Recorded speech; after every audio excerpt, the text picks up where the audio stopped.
मेरे प्यारे भाई और बहनों, मुंतजिर कार्यक्रम में आपका हार्दिक स्वागत है। अब आगमन काल की चौथी मोमबत्ती भी जल चुकी है और चौथी मोमबत्ती प्रेम का प्रतीक है। इसका मतलब है कि हम प्रभु यीशु के जन्म के बेहद नजदीक आ चुके हैं। आज मैं आप लोगों के लिए रोमियो का पत्र अध्याय 8 पद संख्या 28 से कुछ पढ़ना चाहती हूँ, जो कि एक बहुत ही अद्भुत वचन है। हम जानते हैं कि जो लोग ईश्वर को प्रेम करते हैं और उसके विधान के अनुसार बुलाए गए हैं, ईश्वर उनके कल्याण के लिए सभी बातों में उनकी सहायता करता है। यहाँ दो बातें बहुत स्पष्ट है।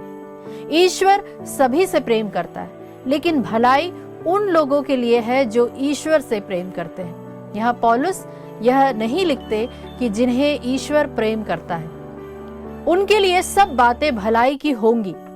नहीं, लिखा है जो ईश्वर से प्रेम रखते हैं।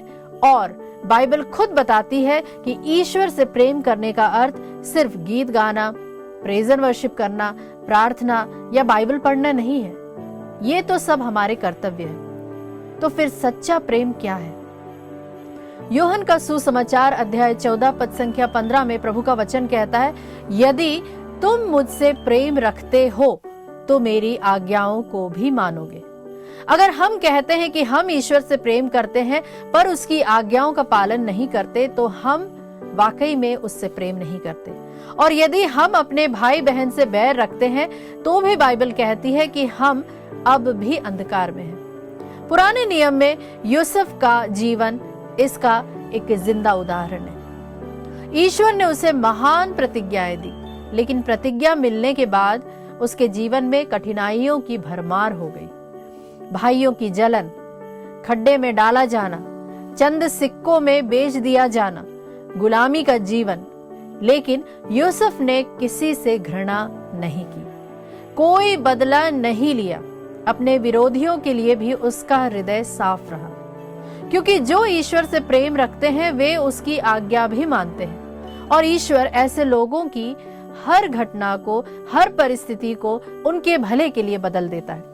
यदि आप ईश्वर से प्रेम रखते हैं तो मैं आपको एक बात दिल से कहना चाहती हूँ। आपके जीवन में चाहे कितनी भी कठिन परिस्थितियां आए, परमेश्वर हर एक को आपकी भलाई के लिए इस्तेमाल करेगा। प्यारे मित्रों, चौथी एडवेंट की जो मोमबत्ती है हमें याद दिलाती है कि ईश्वर का प्रेम हमारे लिए प्रकट हुआ है और वह चाहता है कि हम भी आज्ञाकारिता में चलकर उसके प्रेम को प्रकट करें। प्यारे मित्रों, आज के मनन चिंतन के रूप में हम प्रतीकात्मक चिन्ह लेंगे ज्योतिषी। ज्योतिषी वे लोग थे जिन्होंने दूर देशों से, अलग संस्कृतियों से, परंतु सच्चे ईश्वर और मुक्तिदाता की खोज के लिए लंबी यात्रा की। उनका तारा देखना, उसे पहचानना और उसके पीछे पीछे चलना हमें यह सिखाता है कि जो हृदय ईश्वर को खोजता है, वह चाहे कहीं से भी हो, परमेश्वर उसे सत्य तक अवश्य पहुंचाएगा। प्रभु का वचन कहता है, ज्योतिषी पूर्व से यरूशलेम आए और बोले, यहूदियों का नवजात राजा कहाँ है? हमने उसका तारा उदित होते हुए देखा और हम उसे दंडवत करने आए हैं। जो कि लिया गया है सन्मति का सुसमाचार अध्याय 2 पद संख्या 1 और 2। प्यारे मित्रों, यदि आपको आज के वचन के द्वारा आपने प्रभु का अनुभव किया तो कृपया कमेंट बॉक्स में जरूर लिखें। आपका एक छोटा सा कमेंट भी किसी और के लिए आशीष एवं प्रोत्साहन का कारण बन सकता है।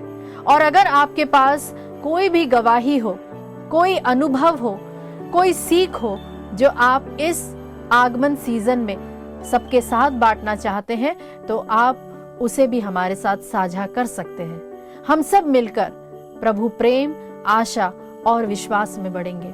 प्रभु का प्रेम आपके जीवन को और हर दिन को भरता रहे।